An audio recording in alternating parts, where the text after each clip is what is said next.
This is Career Coaching X's and O's, and I'm your host, Mark Anthony Peterson, the founder and thought leader at Sierra Consulting, a small business strategy and technology consulting firm. A small part of our practice is executive coaching. These episodes are the summations of some of those sessions. In today's show, we're going to discuss the 5 signs that you are not ready to manage a diverse team. To successfully manage a diverse team, you have to cultivate an open leadership mindset that allows each team member to contribute their uniqueness in a way that adds value to the team. Cultivating that open leadership mindset is harder than you think. We're going to run through the 5 signs or 5 questions that will help you understand if you're ready to manage a diverse team. Question number 1. Can you complete a SWOT analysis on each of your employees? Now, what do I mean by that? Because it's slightly different than the business analysis. Can you write down the strengths, weaknesses, those opportunities that your employees are seeking, and those threats that may occur to their career? If you can do that for each employee, you've taken the first step towards being able to manage a diverse team. Why is that important that you be able to conduct this form of SWOT analysis for an employee? Understanding the opportunities and threats are going to get you down to a unique level about each person so that you can make good managerial decisions. For example, if you have an introvert employee who's deathly afraid of giving public speeches, you're not going to spring that requirement on him or her at the last minute. You're going to team that person up with someone that can coach them, support them, and prepare them for that public speech. That's what I mean about getting down to the nitty-gritty in that SWOT analysis so you know best how to mentor each employee in a unique way that builds their career and works on those opportunity areas to make them a better employee. What's the second question that may lead to a sign that you're not ready to manage a diverse group? Can you list one outside interest or activity for each of your employees? Understanding an employee's outside interests may give you insights into their personality, their motivations, their inspirations, and even may give you insights into their behavior if you see that behavior change over time. They could be experiencing more stress, more distractions. An executive in one of our sessions indicated that a star employee had become extremely erratic. I encouraged the executive to have lunch with the individual and ask about the erratic behavior. The executive soon found out that the star employee was going through a divorce. I encouraged the executive to grant that employee the opportunity to work from home 1 or 2 days out of the week as she worked through the divorce process. After 3 weeks, she had gotten through the roughest part of the process and returned back to her regular schedule. Her performance during the time when she worked virtually just skyrocketed in terms of the quality and the quantity. After she returned back to the office on a regular basis, her quality and quantity of work continued to improve. A 10-minute conversation may have saved her career and saved the company tens of thousands of dollars if they would have had to train her replacement. Number 3, do you know the preferred way each of your employees likes to communicate? Because one size today does not fit all. Millennials have grown up in a completely different paradigm than most of us who are approaching our 50s. They text, they tweet, they rarely email, and they don't like picking up the phone.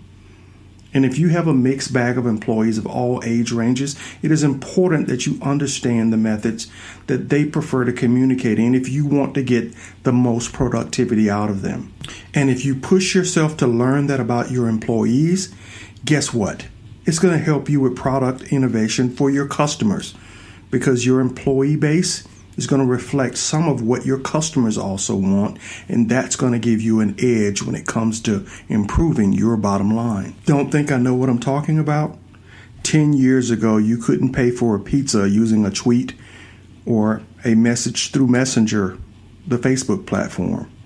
You can today. These companies realize that there are preferred methods for communicating with their customers as well as their employees, and they use that as a way to innovate and differentiate their business models. Number 4, can everyone in your group explain the business strategy and how their job contributes to the success of the company? You might ask, why is this important for managing a diverse team? This should be common sense. Yeah, it should be common sense, but it's especially important when you're dealing with diverse personalities and diverse skill sets. When I managed a hotel, I had to make some changes to the team in order to get the most out of that facility. I had front desk attendants who were anal when it came to making sure everything was in order, but not necessarily the best when it came to face-to-face interactions with customers. I knew they would be great as part of the housekeeping service, so I had to make a change. I had individuals in housekeeping who were organized and were great cooks, but didn't necessarily get a whole lot of satisfaction out of cleaning rooms, so I had to move them into the kitchen. Between the two groups, I had to learn their communication style, just like I mentioned earlier. The individual in housekeeping, all I had to do was come up with a checklist of everything I needed done in a room and all the rooms that needed to be cleaned for that day, and she would return a stack of paper to me showing that all that work had been done. The individual that moved into the kitchen required a morning meeting to go through every meal that needed to be planned out for that day. Once reviewed, she'd execute it flawlessly and with tons of joy in managing the rest of the people in the kitchen. Now, why was it necessary that they know the strategy and be able to understand their contribution? Because when they were in the right jobs and were communicated to correctly, they began to increase customer satisfaction, which showed up in terms of the loyalty, repeat business at the hotel. Our occupancy rate went from 7% to over 50%, and the return visits to our restaurant on a daily basis went up almost 1,000%. We were making money. They saw their role in driving that customer satisfaction on a daily basis. So all I had to do after that was make sure all the tips were evenly split between all of our teams because everybody was pulling in the same direction. Finally, do your employees have a voice in naming the team member of the month? Some of you are thinking, I don't have a team member of the month. You should change that tomorrow. If you want a winning culture, you have to start rewarding success. So start doing that tomorrow. And why should your employees have a voice in it?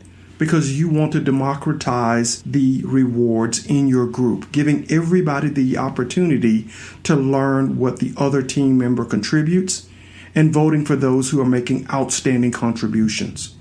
Now look at what that will do to your team. In order for people to vote, they got to get to know each other, understand their jobs, and understand how that job contributes value to your business. And when they're voting for other people, that means they understand when people go over and above to deliver that value. Here's the second thing that it does. It creates a culture that everyone understands that you're working for each other's paycheck. That was the mantra I used at the hotel. I taped it on the walls. I said it every day. I said it every time I stopped someone and corrected their behavior. We're working for each other's paychecks.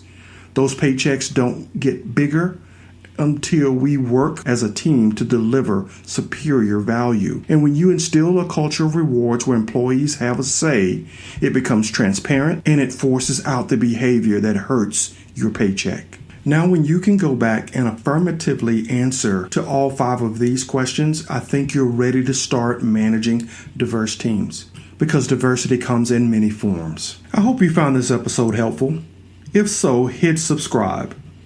I know you're going to share the episode with your friends because the best people listen to this podcast. Tell us the issues that you're struggling with in your career, and we will research them, and we may even do a podcast episode about it. If you need more support for your career, please find us on the web at ceyero.com, CEYERO.com, and let us help you develop a plan for your career. Follow us on Twitter, Instagram, and Facebook at Ceyero Consulting. This has been Career Coaching X's and O's, and I am your host, Mark Anthony Peterson. founder and thought leader at Sierra Consulting.